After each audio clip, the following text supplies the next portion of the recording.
Hey,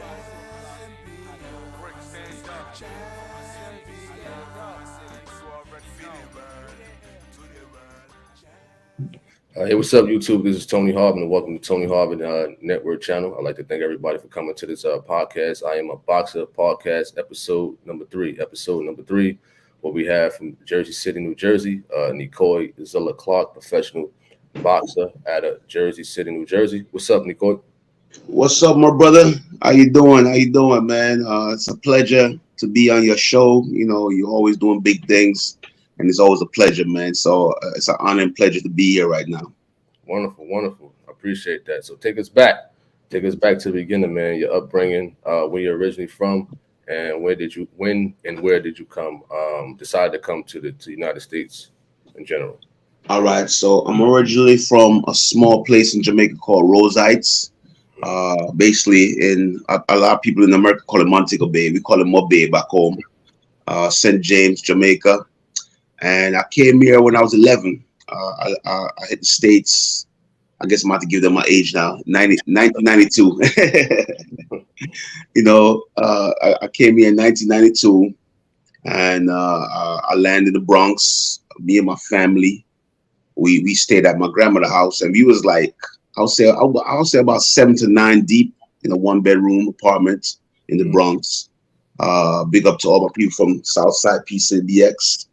And then in 99, I touched down after high school. I went to JFK High School, and then I touched down in Jersey City in 1999. Latoria Yates, hopefully I say his name wrong. You should say Dr. Yates. He basically recruited me for St. Peter's College, got a half scholarship, and that was my first introduction to Jersey City through college. And when I came here in 1999, after school, I basically went back home to the Bronx, commuted back and forth to Jersey City. And then finally I say, you know what? That commute is too much, because at that time I was taking public transportation. So I said, you know what? I'm going to find somewhere in Jersey City to stay where it was cheap at the time. And MLK was my home, So big shout out to 183 MLK Drive. I was like, you know what? It wasn't too expensive, so I got what I paid for. What was it like growing up in Jamaica, New York, and Jersey City? The comparison. Oh man, wow!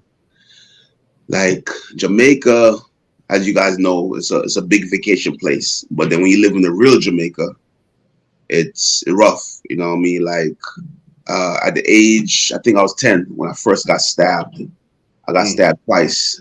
And then it's another incident where me and a dude got into an argument. He was holding me at the time. He was a teenager. And I remember he called me from behind and put a knife to my throat. So the experience in Jamaica, don't get me wrong, I love it. That's my heart right there. But when you live in certain neighborhoods, every day you think it might be your last day. Yeah. So when I came to America, it was like, oh my God, I'm going to America. Because when you're in Jamaica, you watch TV. And you're thinking that everybody in America live like Fresh Prince, Yeah. You think that's a reality. So, you try to leave where you from to go, to better off yourself. Yeah. I was going to say, people don't understand this with Jamaica. What it is that in Jamaica, as much as it's a beautiful place, it's not a lot of job opportunities. So people come to America for the opportunities. So you find a lot of islanders who come here that they could give back to their country, Wonderful. Yeah, so Jamaica was beautiful, went through the struggle, but when I came to the Bronx, I got hit with the reality, because I'm thinking that we in America, it's gonna be safe. And then we all know the Bronx. Charlamagne always said it best. Two of the craziest places, Florida and the Bronx. And, and I ain't gonna lie, Fast Hands, he wasn't lying, because my first time, I think I was in 6th grade, when I went to school in the Bronx, we had a metal detector. And, because I was from Jamaica, I was used to the neighborhood I'm from, put it like this, because I know some of my people might see later. I said, what? But I'm going to keep it real.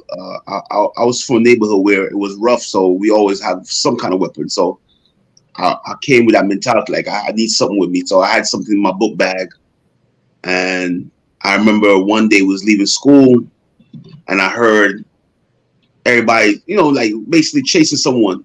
And then some of the guys from my school, as much as it was a junior high school, these guys, had guns. And for me, it was a shock because that was my first time seeing something like that. Like hold up. Like, wait, it was like a shock. I was, hold up, they got guns, So that right there was my introduction to the Bronx.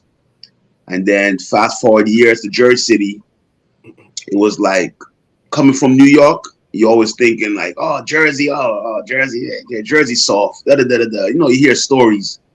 So when I came to Jersey, once again, it was a shock because I was in the college area, so it was nice. You're like, oh, nice, beautiful. And then I got introduced to the hill. I remember some of my guys one day took me to a trip, and I was like, oh, I said, Jersey? Like I remember watching Jersey Drive, when I was younger. And I think that was based on North, right? Yeah, based on North with the carjackings. Yep. Yeah, so I knew Jersey had the streets, but it's like you don't know until you really are there, like when you were there. So for me, my first time I was still in college, and I said some of my guys from Jersey brought me, on the hill. And that's when I realized, I was like, oh, it's like the Bronx, because some parts of the hill remind me of the Bronx, Yeah. Then I myself decided to live on the hill. And then, basically went through everything you can mention that streetwise, I went through it, from home invasion to, like I guess later on we get more in depth with that. But basically the reality was that, when you live in certain areas, and especially if it's poverty there, you're going to deal with the same thing in any country or anywhere in the world you at. Once it's not, what can I say, a lack of job opportunity, and a lack of education also. All right, cool. That's what's up, man. Growing up in JC, man, it was real crazy. Like you said, guns and whatnot, and drugs and violence and what have you. I would just, I don't know, it's something about me that I stayed away from it, that it wouldn't like touch me, or I wouldn't, get involved with people who was in that type of lifestyle, because, as we see people getting arrested and locked up or in jail for murder, some of them guys I was around or knew, or they family members. You know what I'm saying? Certain people are just destined to stay away from that stuff. You know what I mean? And things like that, and encouragement in general. Like yourself, we later on we're gonna talk about you as a teacher and education and stuff like that. So what inspired you to become a boxer, to become a fighter in general? You know what I'm saying? What influenced you? Like as a little kid back in Jamaica, I used to love watching Mike Tyson. That was my first introduction to boxing. My stepfather was a big fan, so whenever he watched the fights, I'll be watching with him. And then as I came to in Jamaica, also I got to mention this. I used to put, how you have your paper from your school books. Yeah, I used to rip those out and put it in my mouth for mouthpiece. And then the box drinks, back then we call it box drinks, we put on our hand for gloves. And me and as boxers, we know that thing is not really no gloves.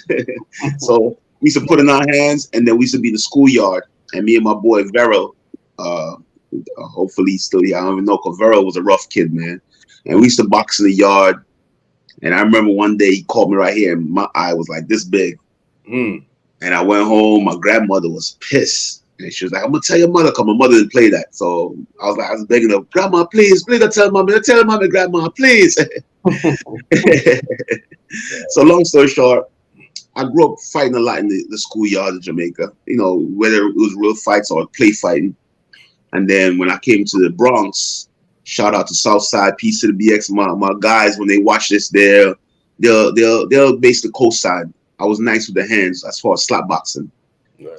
So I grew up slap boxing a lot in the Bronx, and people that know me know these hands was it touched many faces, if you know what I mean.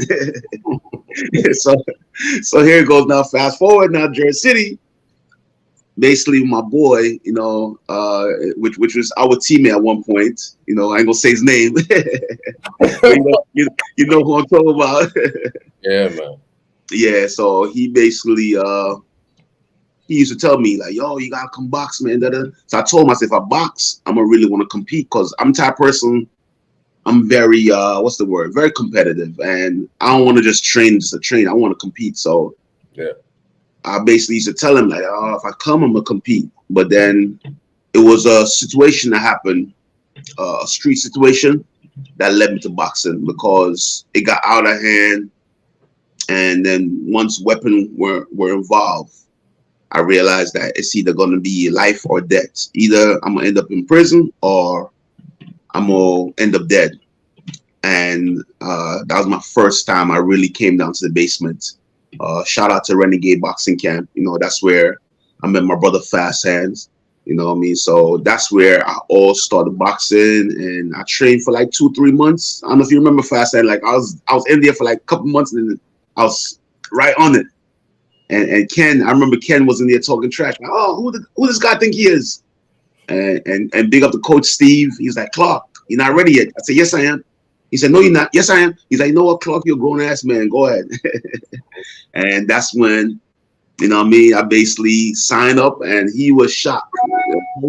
Coach Steve will co-sign and say he was shocked because he thought, like, this guy just came down here. What the hell? I told him he's not ready, but I signed up.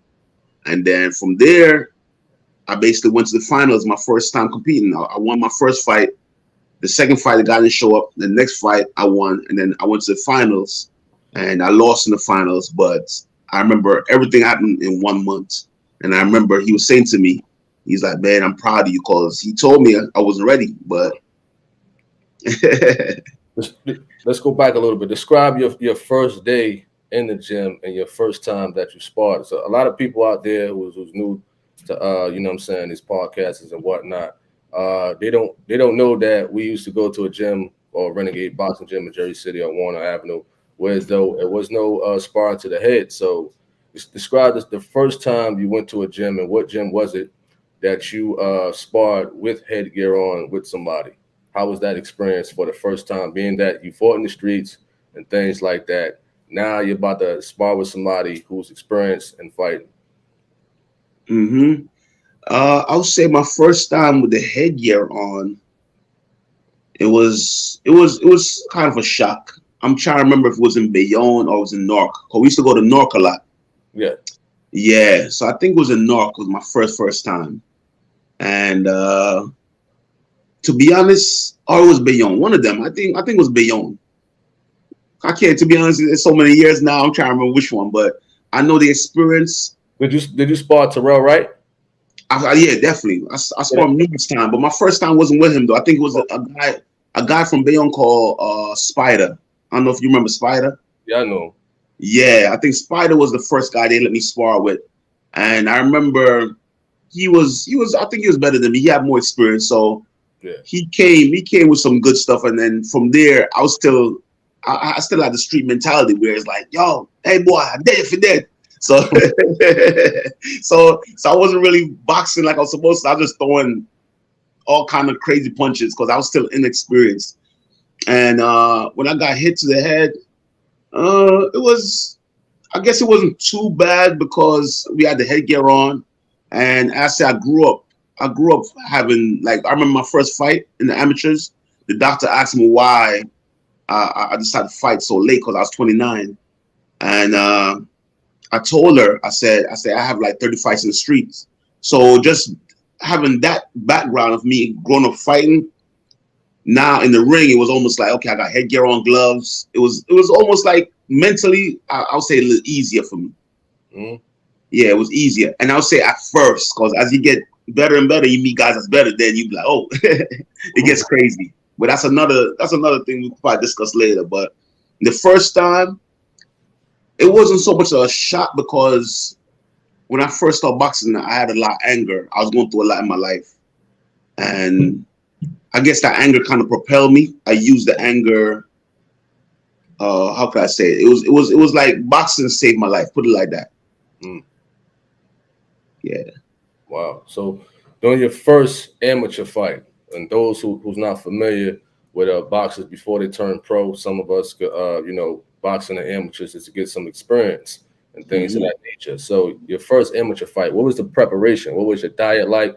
And how did you feel on that day? And if you could remember when and where was the bout taking place at? I definitely remember that. That one I remember. It was in Union City, and the fighter name was Nick. I forgot his last name, but Nick. I think he's a cop now. But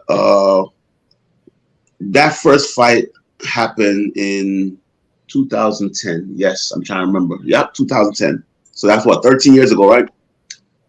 And or about 13 years ago. Yeah. So that fight, the experience for that fight was like my dieting. Like I started trying to eat healthier. Like as far as I was juicing, so I'll juice my fruits. Basically try to make it natural. No other juice. I just use water with it. And then I used to use my George Foreman grill a lot. Yeah, you know that George Foreman grill, man, that works magic. And then what else I used to do? I used to bake. I used to bake a lot. So I tried to stay away from the fried food when I was getting ready to fight. And some days I have my baked chicken or my grilled chicken with salad. And then, you know, I'm a vegetable person too, so I used to have my vegetable. And you know, I stay like at home. I didn't cook too much rice. Like when I was younger, I used to cook rice and peas. But as I got older, I didn't really buy any rice. So it was more veggie and my grilled chicken or whatever, meat I'm eating that day, Mm-hmm. So what tournaments have you been to, whether it was locally, regional, or national and things like that? And when you was in the amateurs, did you hear about any top amateurs that you was inspired by? Because there was a lot of good amateurs, you know what I'm saying, coming up in Jersey, whether it was, I don't know if you heard of Alan Lawrence, it was Terrell Wright. Drew was good, but he just didn't have the work ethics. Who said? The last name you said I couldn't hear. Who was it? He said that didn't have the work ethics. Andrew Bentley. Oh yes. Drew. Yes. Drew was still pro. He was good, but he just didn't stay in the gym like a lot. Yeah. He could have been something, man. He could have been something special. No, definitely. Robert Cherry, he's now pro. He's undefeated. Undefeated. I just saw him last year at American Dreams. I remember him. As a 12-year-old, this guy hit like a grown man. Back in those days. Who else was out there? Man, help me out here. All right, so I'm gonna shout out one that my boy Courtney Knight, Renegade, was putting guys on stretcher. Oh yeah, absolutely.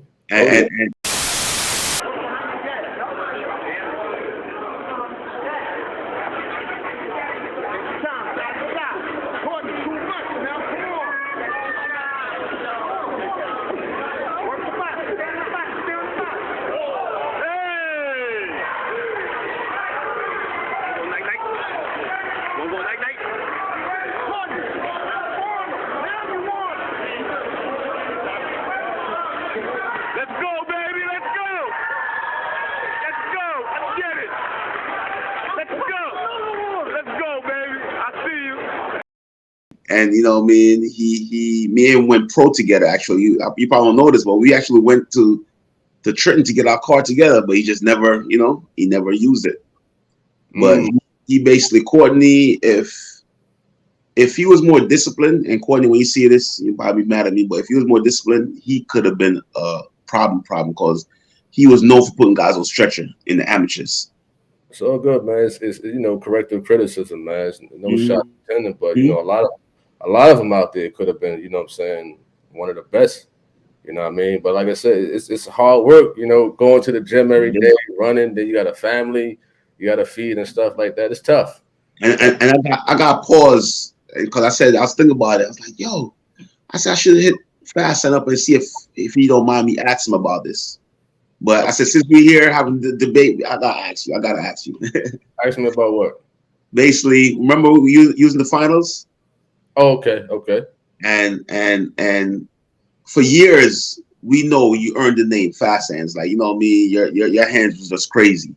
Okay. And I remember I don't know if you remember this, but in 2013, when I won my second Gold Gloves, that year I didn't spar. But I remember I came to you. I said, "You don't mind throw some punches at my head?" You remember? Yes. And a lot of people don't know this, but that year I didn't spar. And you know, being a renegade, sometimes we went to tournaments without sparring. I think you even yourself, I think, went to tournaments without sparring. Yeah. we do body work, but sometimes that's it. So that year, I remember winning. I ain't gonna do no sparring, but all I got was basically body work, which was great. Don't get me wrong, that was great. And then I remember putting my headgear on, and I said, "Yo, Tone, throw some heads at me." You know, what I mean, I said, "Throw some heads, throw some punches at my head," because I figure my opponent was never gonna be as fast as you. So I remember you did that, and to be honest, that was the year which I'm gonna celebrate this year, my 10th year anniversary. So I said I got celebrated because that was a special year. Yeah, I went on to win the Golden Gloves tournament. But I will say to you, I think it was in Bayonne. He was in the finals. And I said to myself, I said, Tony, I'm gonna rip my man apart. Cause for you guys don't know, I'm gonna give you a backstory. The guy was a part of the Renegade camp.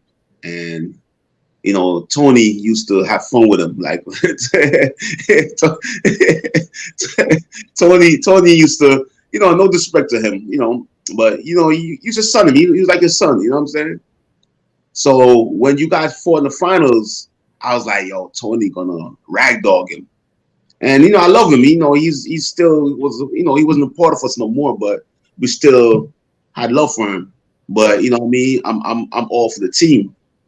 So when the finals happened, and that night, I was like, what happened? I was like, I was watching the fight, and I'm like, that's not the Tony I know.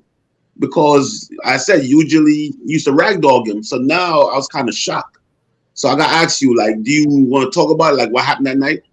We could talk about it, you know what I mean? As you know, and very few people know, I was going to two gyms at one time, whether it was martial arts and boxing at the same time. So that same year, I think I won a tournament out there in Maris or whatever the case may be.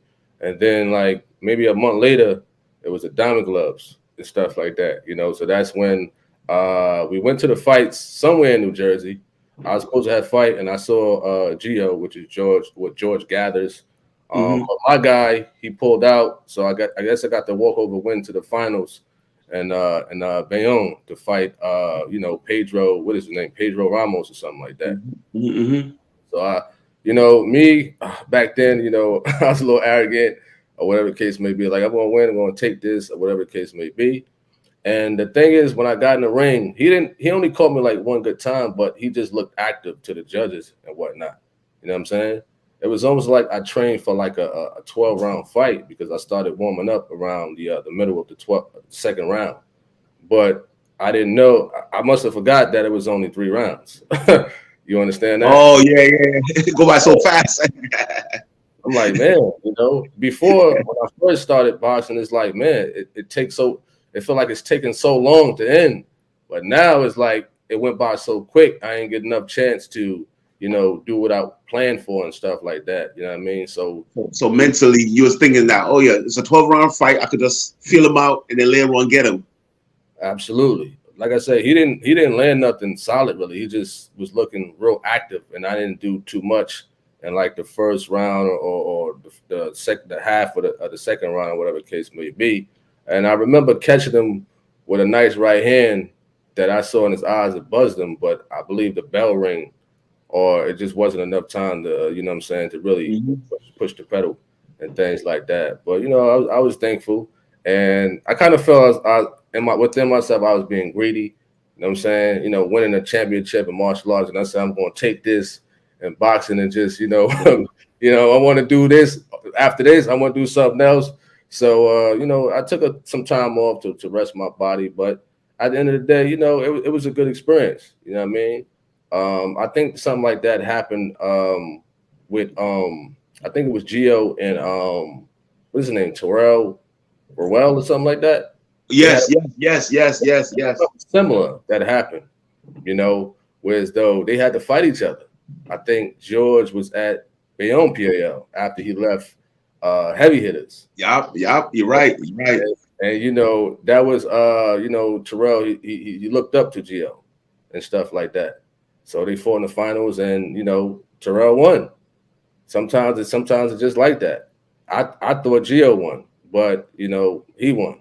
You know, judges see is something that we see maybe different. You know what I mean? But it was a close fight at the end Yeah, of the day. yeah, it was. That was the same night, right? It was the same night your fight too, right? Was it the same night? No. I think that was like next year, the year after, Okay, something like that. okay, But okay. I remember that fight when they fought each other. I remember that.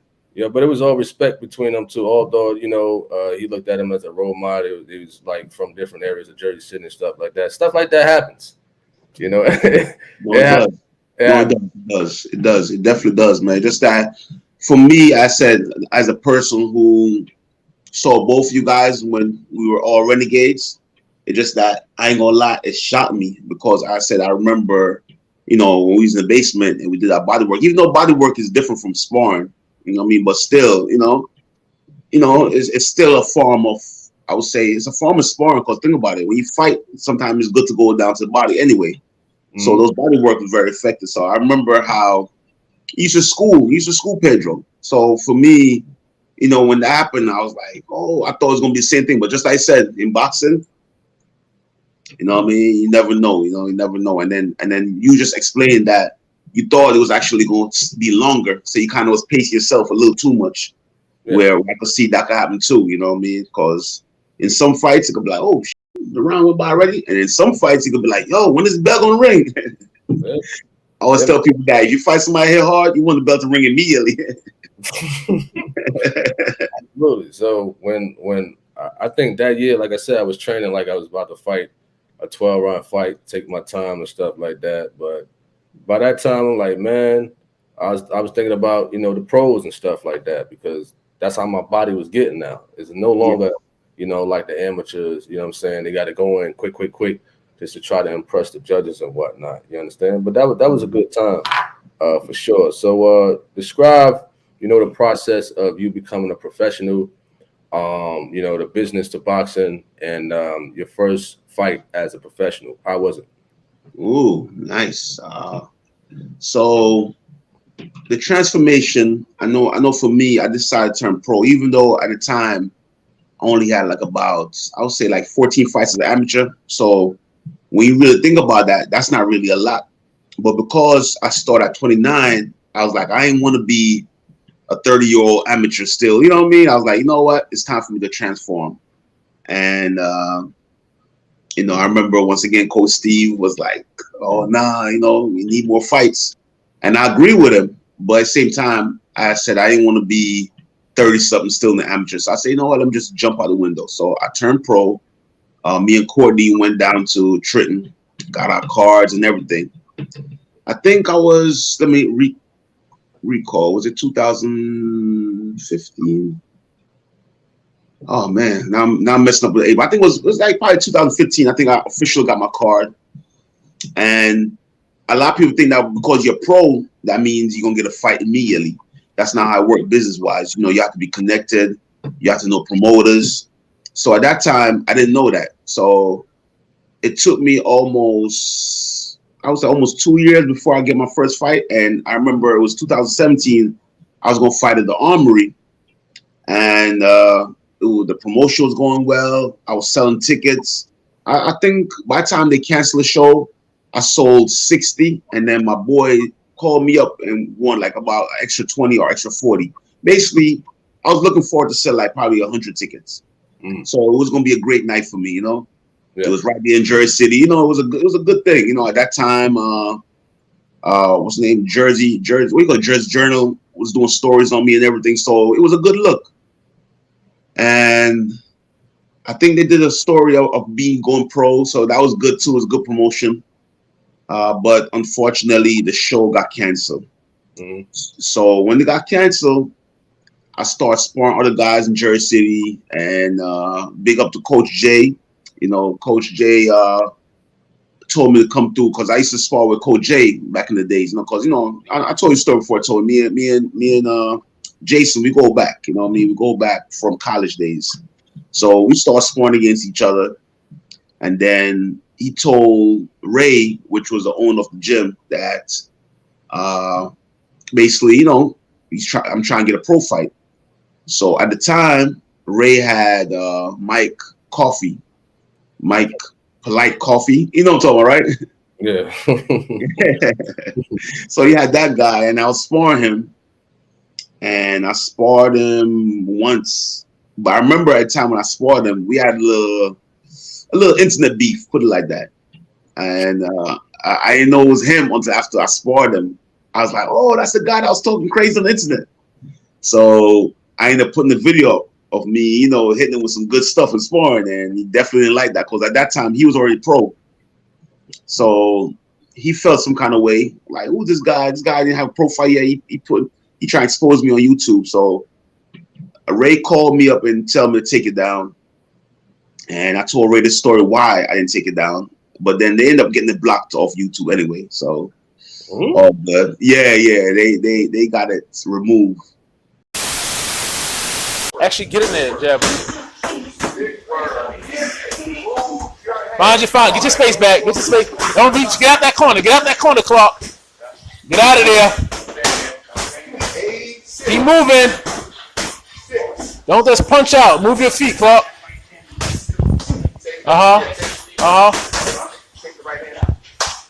Use your legs. Use your legs. Your legs locking, Clarke. Your legs are locking. All right. Come on. Pop.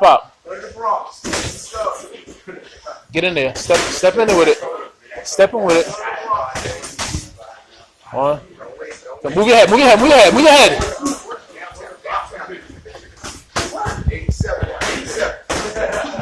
Low.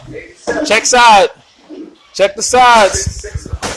Like I know they could do that, but I guess you could if I guess I don't know. You probably could tell me more about that, but I know the video. I didn't pull it down, but one day I realized it wasn't there no more, and then from there, we ended up having our fights. My first professional fight was against him. So his team at the time told me that he wanted to knock me out so bad because of that situation. But the video's on YouTube. Y'all can watch it. He knocked me out. He won by decision, but gave him a run for his money. And he outweighed me by damn near 80 pounds, probably 90 pounds. All right, I'll say 80, yeah, because I was 206, he was 270, but they say the following night he came at 280. And then he's 6'5", I'm like 5'9", so the height distance, you know how it is, Tony. And if you tell people these stories, they be like, what? Why you fight someone that big? But that's the heavyweight division. In the heavyweight, it could be from 200 over to 300. So you could fight a guy that's 50 to 60 pounds heavier than you. And that's the difference between the heavyweight and the other division. The other divisions, you have to be probably 2 pounds over the most. When the heavyweight could be 20, 30, 40. It's crazy. Cool. So what are some notable names that you have sparred besides Mike Polite and fought, whether it was in the amateurs or in the pros or just in general? All right. So I'm going to go back. When I first started boxing, Terrell Wright, which was once undefeated when I used to spar him. Yeah. Great work. Who else? We have, I'm going to tell you right now. I'm going to go to, man, from Nork. He was a pro guy too. What's his name? Oh, man. How could I forget his name? All right, so I'm going to come back to him. He was old? Yeah, the old head. What's his name again? Huh? Come on, Chico, yes. Marlon Hayes. Huh? Marlon Hayes. Thank you. Now I'm looking more because all this time, you know what I mean? So you know what? Nah, later on I'll get it for you. I'll get the name because I want to look him up, man. Because all this time I want to, see his real name. I never know his real name. But he was great work also. I'm gonna fast forward a little. I sparred against this one guy. His name is Christian Pringle. No. Oh man, but they call him KP. He's an Albanian, but he's like 6'6". I think he's 12-1 as a pro with all knockouts. Like everybody he fought, he knocked out. Wow. So when I sparred him, woo! When I tell you the first time, like Tone, the first time I sparred him, I gave him hell. You know, he came out of the ring. You know, I saw his face. He had like a little red mark there. You know, I was like, you know, I'm watching him. I'm proud. I'm like, yeah, I did that. So Tone, fast forward, I had to meet him again. Man, when I tell you, I guess payback was on his mind. That man hit me so hard one time with the headgear on. He hit me so hard. Yeah. I remember one point my headgear came off and I kicked it out of the ring. Wow. Yeah, that headgear, I never wore that headgear again. I was like, this headgear betrayed me. Now I'm gonna fast forward to New York. Now I sparred George. Man, what's his last name? I'll be forgetting people's last name, but he's undefeated as a pro. He's 18-0 as a pro, and George Areras. I think that's is that the guy that Terrell fought one time, pro? Yes. Oh. Arias, I think Arias. I know you're talking about. Yeah. It's George and it's I think Arias. Yeah, but Rel fought him, and yeah, he's undefeated as a pro, and he's good work. And he is like his ranking is in DR, so they have him as number 1 from DR. But if he was in the US ranking, he's probably like in the top 4 in the US right now when you go by ranking. And the guy, like he's like my height, but he's a bad man. Like he don't get tired.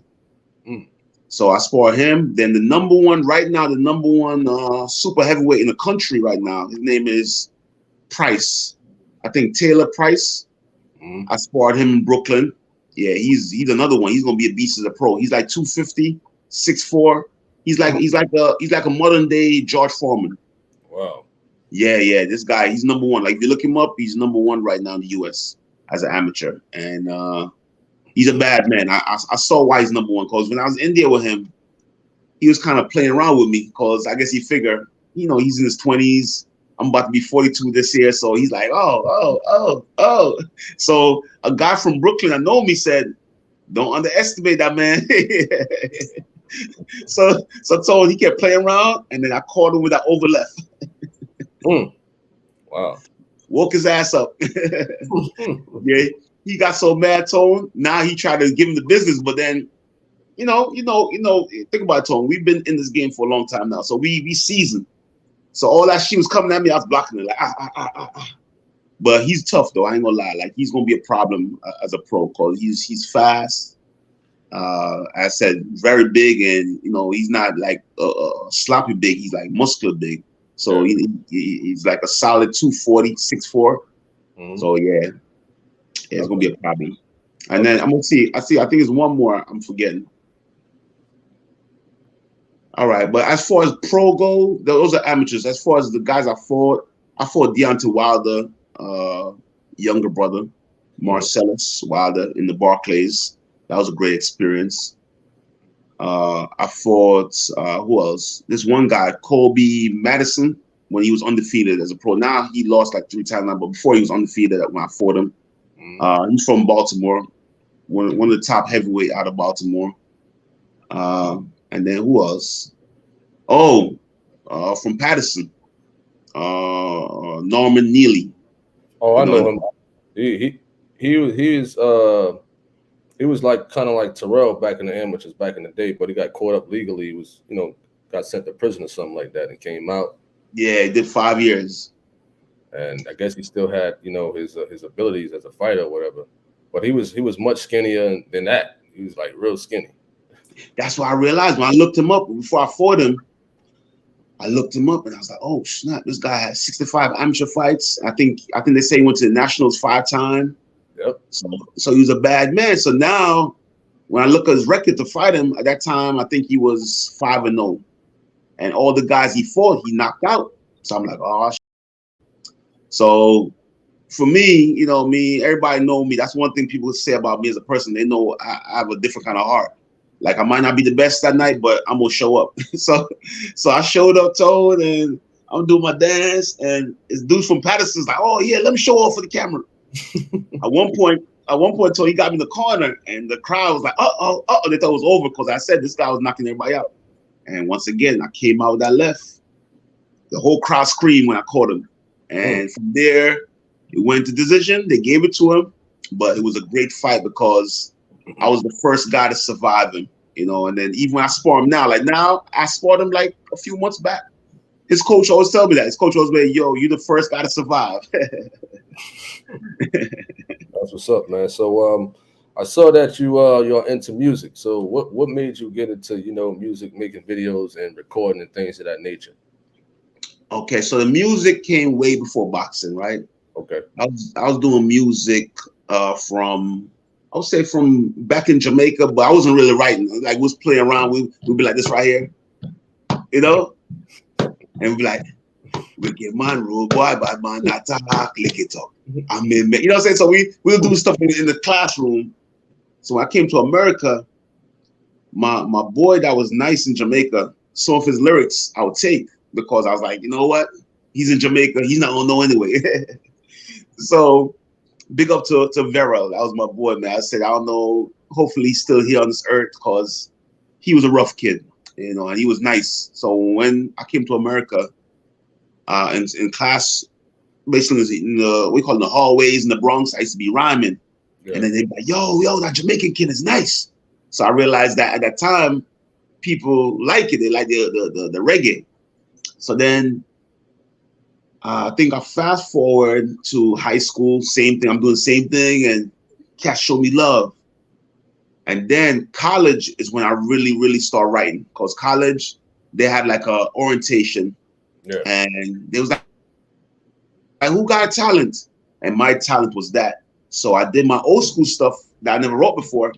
And the girls went crazy. And, you know, at that time, you know, I was young and you're like, what? The girls love this? You know what I'm saying? So I was like, hold up. I was like, hold up. So it got to a point where my man from Florida used to call me the Reggae L Cool J. So for me, I'm looking like, I'm going to be the Reggae LL. So long story short, I started writing. And my first rhyme that I wrote, I remember in my mind, I was like, man, this is garbage. So I let my boys hear it, and it's like, yo, that shit's fire. And I'm like, it is? Because in my mind, I'm like, oh, nah, this ain't gonna work.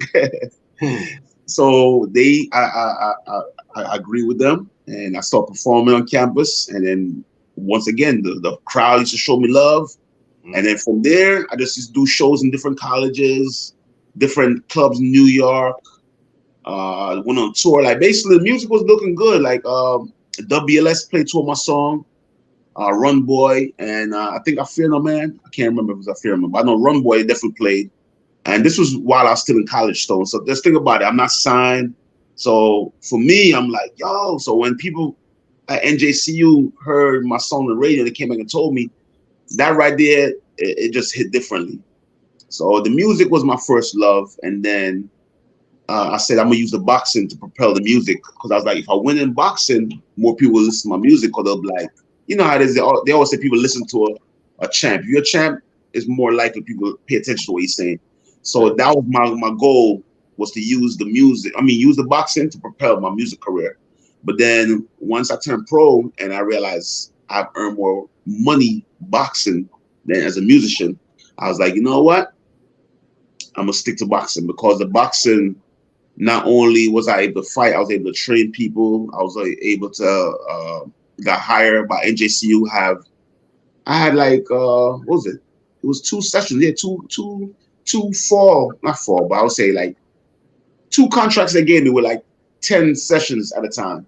I don't know if you remember the first one I did and you was there, you was a part of it. Yeah. So that was good because that opened up doors for me. And then they ended up giving me a couple contracts of me being a boxing instructor. So that was another blessing. And then, as you know, with Coach Jay, that was another blessing too. He hit me up and said, man, you want to help me coach? And that right there came in at a good time. So I would say I stuck more with the boxing because musically wise, I love it. But then, you know, it wasn't paying no bills. Like, you know what I mean? I'll get paid for some of my feature shows. I got paid here and there, but it was nothing crazy, you know? Yeah. All right. So last but not least, we're going to talk about your career as a teacher, a New Jersey teacher. What is that experience like, and what made you want to become a teacher? I believe you teach at what school? And what city? All right. So I'm gonna give you the rundown, right?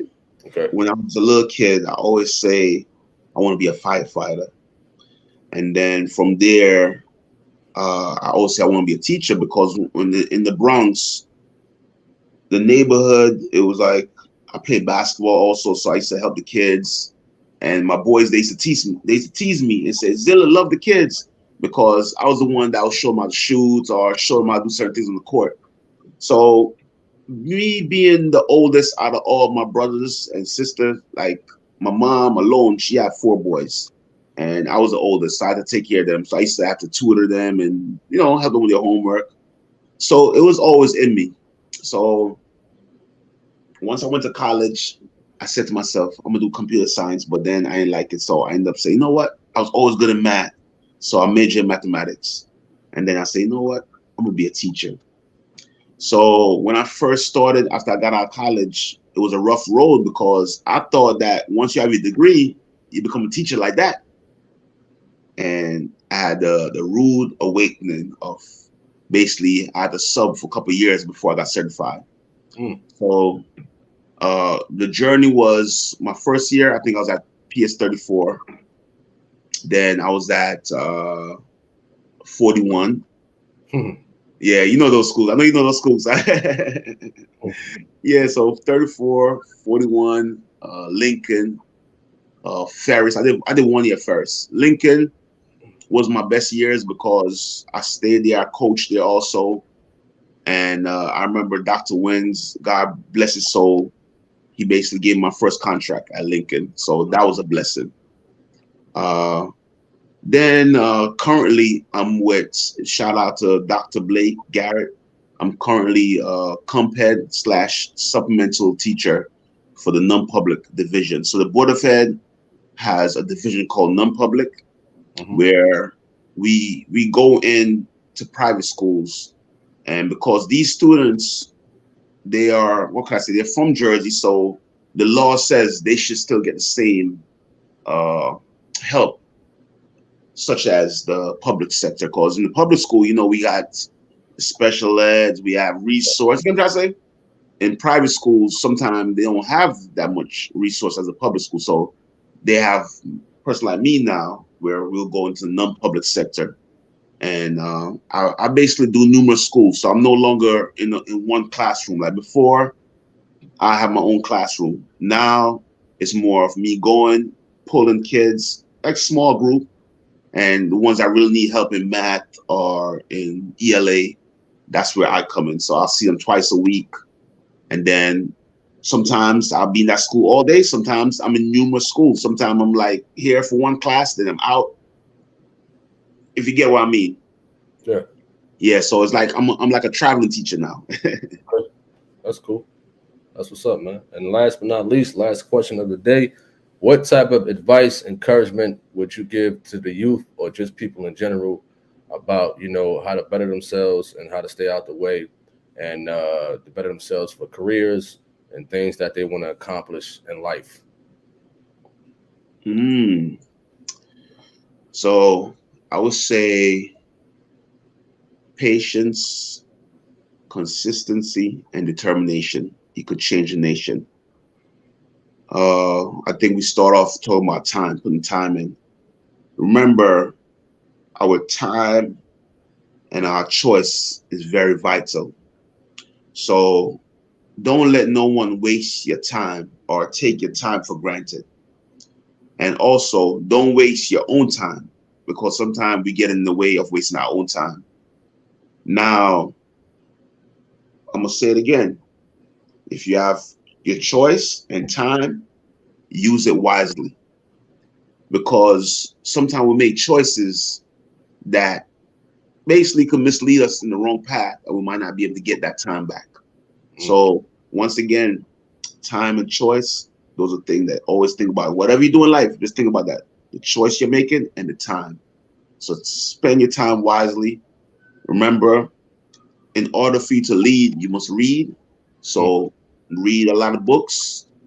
I like to read spiritual books. I like to read memoirs. Basically books that could mentally take you to a next level. You know, because life is all about growth. We're always growing. We're forever growing. So it's about growing in a positive way, not in a negative way, but in a positive way.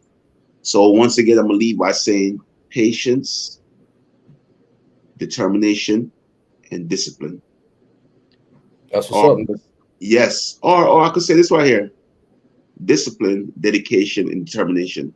You think about those words, use them wisely, and everything else will be added onto you. You can't forget the Father. You gotta put God first in everything too. Absolutely. That's something I forgot to say. Told my mom always tell me that. She said God first, education second, and everything else will be added onto you. And I stuck by it. Sometimes I went away from it, but I went back to it and I realized that. Absolutely, man. Definitely appreciate you for coming on this podcast, man. It's been a wonderful interview, man. No, I appreciate you, man. And I want to say, to give you your flowers, you know, for all your accomplishments, from boxing to martial arts to even your YouTube channel. You know, that's one thing with you. You're always a consistent person, and you always put the time in, man. I think even in Bayonne, when you got me the opportunity to do the interview in Bayonne, you remember 15 Minutes of Fame? Uncle Ra. But I want to say to you, man, continue doing the great job in the community, because you always basically lead by example. You know what I mean? So continue being consistent, and I wish you all the best. And, you know, I'm happy that, you know, I'm able to be a part of this podcast, you know, because anything that you touch is always golden. So blessings to you, my brother. For sure. I definitely appreciate that, man. All right, we're going to end this podcast. Hope everybody have a wonderful day. We out. Peace. Appreciate you. Stand up. You already know.